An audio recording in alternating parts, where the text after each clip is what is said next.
Guys, I'm big about having a get home bag in my car, or you can have a bug out bag, but something that you have the needed supplies in case you ever run into any kind of trouble. And especially in a grid down situation, you may be walking home, and a good backpack with the things you need is going to be important. But one of the problems and a question that's come up quite a bit is, what if I have other passengers in the car? And typically we do.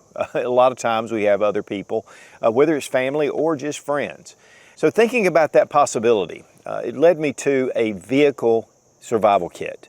This is something you can keep in your vehicle, some kind of container. This is an MTM case guard ammo crate, but you can use a number of different things. And I have needed supplies in here, and it's got more of a rigid feel to it. It sets really nice in the vehicle, however you put it, and it just gives you something you can get into if you need to. And there's some items in here that you might use that you wouldn't want to get into your get home bag. And so this just gives you an added bonus to your get home bag. And this is something that just stays in your car at all times. Guys, there are personal SHTFs that happen, and I've used items out of my get home bag a number of times. And so this just kind of ups the game. Well guys, any really hard container works.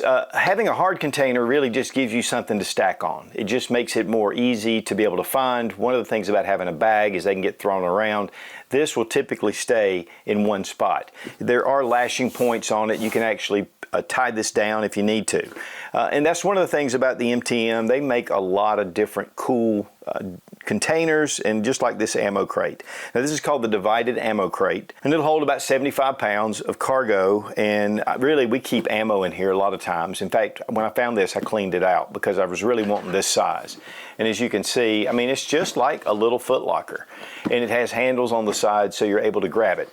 Now this is not something you're going to try to carry on your back, but it's a good, hard, solid container, and that's going to protect the things that are inside. To get things started, we're going to pop open our snaps, and we have the items in here, and we're going to start looking at them one at a time. And so to get things started, a med kit.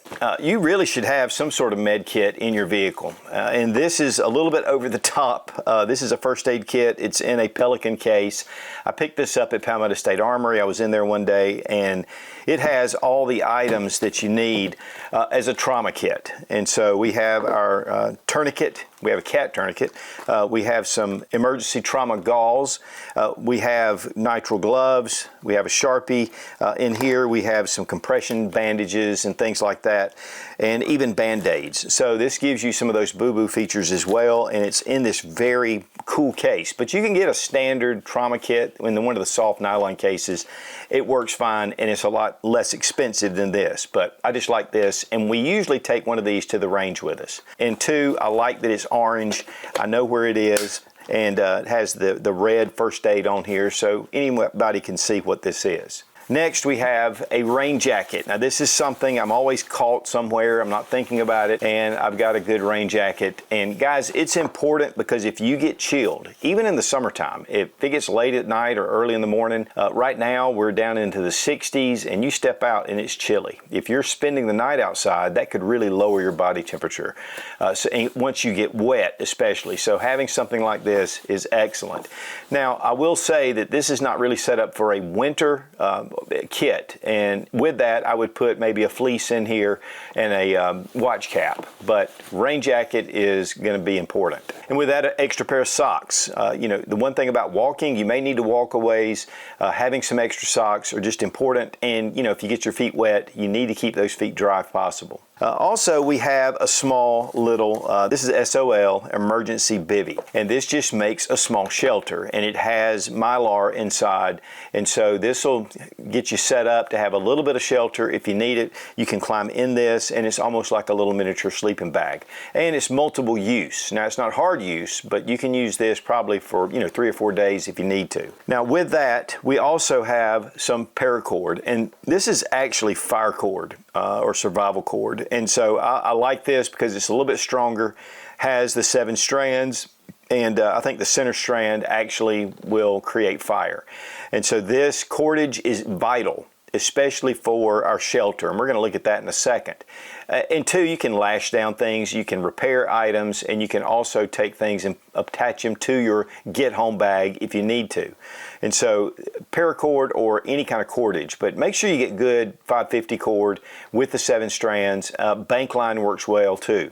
Then I always carry a heavy meal trash bag. Now this is great if I'm like if I have a flat tire or I have to look under the car and I have to get something, or it's raining outside. I could actually use this as a poncho along with my rain jacket. And I can also put this on the ground and lay on it, and it will help insulate some of my body heat from going down to the ground.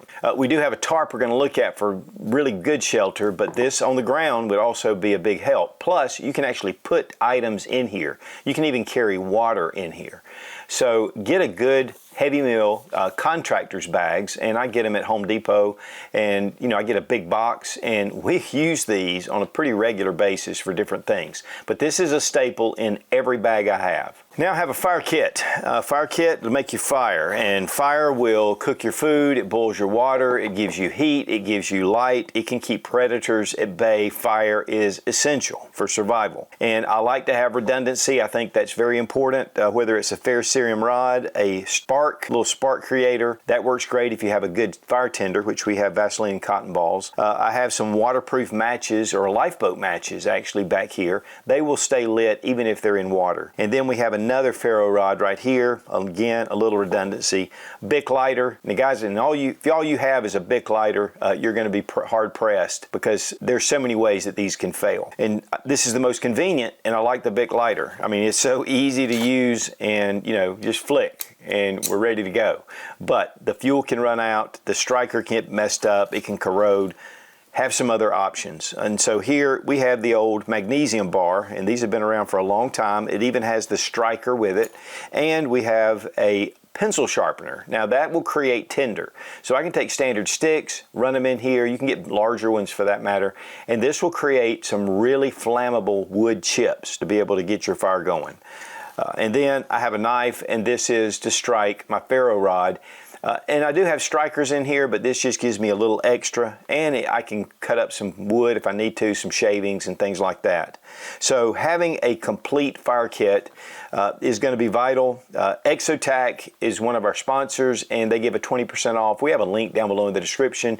You can check that out. But this goes in a small little pouch, and here I just have a Maxpedition pouch. I've used this for years, and they're very small, but it packs a whole lot. Now, if I only had one light source, and of course I have my EDC light in my pocket, but if I only had one, it would be a headlamp. And I really like the Perun, that's from Olight, and this is just very comfortable to wear. It's hands-free. It gives you a lot of light. I think this puts out like 1,000 lumens. Two, it comes off, and I can use it as a standard light. And it even does red. And so this, to me, a headlamp, whatever you choose. But for me, I really like the Olight Perun series, and I like the small mini. They make a larger one, but this is so easy to carry, and I've used this doing work under the house, late at night, if I'm doing something and I need both hands. These are perfect, even for self-defense, but it does give you that extra light. With that, I do keep some extra batteries. This is rechargeable, but I keep some standard CR123s, and that way I don't have to worry about trying to charge the light. Next is a map, and this is just a big general map of our area. It's southeastern United States. I mean, it has a lot. But I like to keep these. GPS can go out, and so having a good map is vital. We have these in all of our cars, and we have local maps as well. You can get these at truck stops, or you can order them. And sometimes you can go to welcome centers on state lines. They'll have maps. AAA has maps, but you don't see maps as much as you used to. But mainly truck centers are a great place to pick these up. And I always keep a compass as well to keep my bearings in line. Now, wet wipes. This is vital.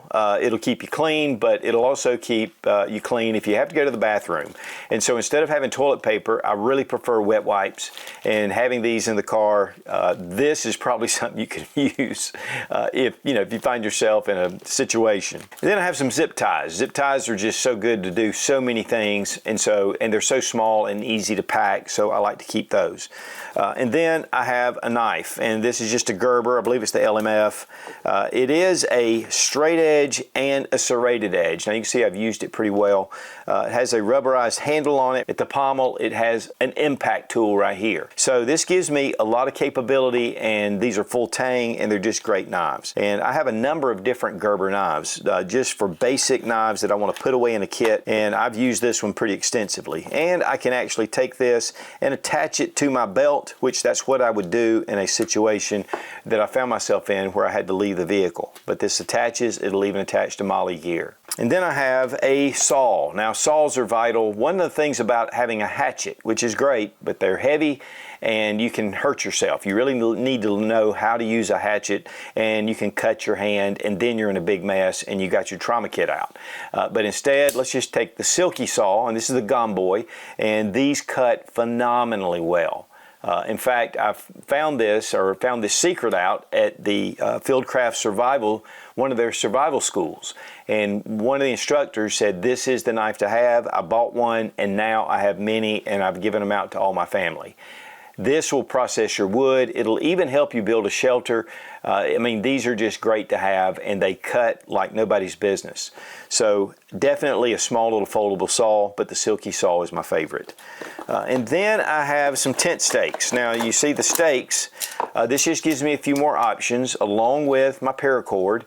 And then down here in the bottom, I have a tarp. And this tarp actually has Mylar on the other side.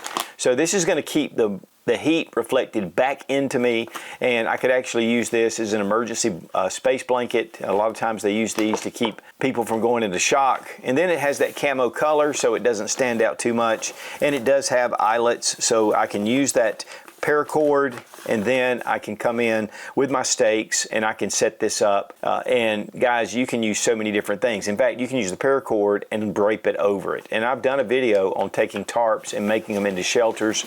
In fact, I'll have it annotated. But these are great. And you know, I don't really know the name of this tarp. I've had this thing for a while, and if I can find the name of it, I will put it in the description. And then last but not least, this is the Grail, and this is a water filter system. It's a press system, but it's really built sturdy, and you take it, open it up, and it has the filter inside, and it's a press filter. So as we pull it up, we put our water in here, we take the press and we push it down, and it filters the water into that secondary container. And so now we have fresh water. That way I have a container and I have a filter. This is just a great system, and I have a number of these. I've given some to my family already, and we'll be doing more. But they make a number of different models. They even make a stainless steel model, which honestly, a lot of times, in fact, in my go bag, in my get home bag, I keep a stainless steel single walled container, water container. That way I can cook on it if I need to. This is not really for cooking or anything. This is just for basic survival, getting you from point A to point B, and hopefully maybe only one night. But this will help, and this will give you water. Guys, in the rule of threes, you can only live 3 days without water. You can get dehydrated. So many people are in the national parks, and they get way away from civilization, and they're by themselves, and they end up dying of dehydration. So water is vital. And guys, that's about it. I mean, it's pretty simple, and that's the way I like it. Again, I have my get home bag. I can supplement that with different items, and it has a lot more specific items that I like to carry. But this gives me just those basic survival items where I can get through in any kind of survival situation. Now, also included is my EDC, which is my knife, my self-defense firearm, my flashlight, my billfold, my phone, those kind of things. I think one extra thing I would put in here, and to be honest, it may lose its charge, but a battery backup, that could be something, and that way you could charge your phone if you needed to. But overall, this is pretty much it. And one thing too about the MTM is it has a rubber gasket that goes all along the lid. So this is going to keep this sealed from a lot of your water, plus the lid comes down over the edge of the lower piece. So a little bit of protection from moisture and things like that. And then guys, taking this off, and then you can label this however you want to. You could actually write on it with a Sharpie, or you could attach some kind of Red Cross, let somebody know that this is emergency supplies, because you may not be conscious or something could happen and someone else could benefit from this case. So guys, having those basic survival supplies in your vehicle, this is something that should be just a permanent setup. Of course, if you have a little 4x4, you want to strap that onto the back. You know, this will give you a better chance to survive, and it also can just help you through those bumps in the road. And while, you know, you may have your get home bag, you may forget it. If you just leave this in the car at all times, at least you have the essentials. And again, set it up however you want to. I mean, whatever size box. You could go smaller, but then you could go much larger. And so just having those items is really the main purpose for having a good vehicle survival kit.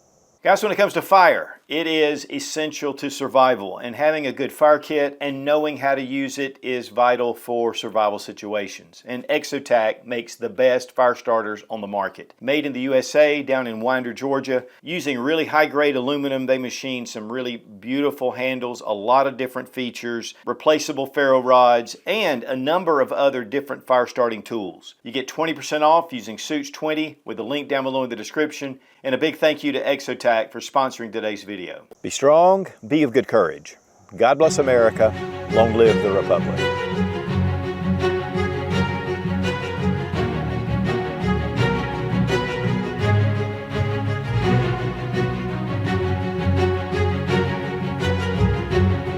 And so one thing we're going to look at today is just the something. I don't know what this is. I don't even know what this is.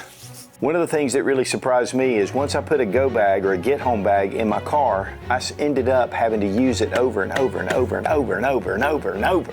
Utilities, we've got all the, I don't want to do that. No, I don't want to do it. Guys, when it comes to traveling, let's not do it that way. Basic survival just requires only certain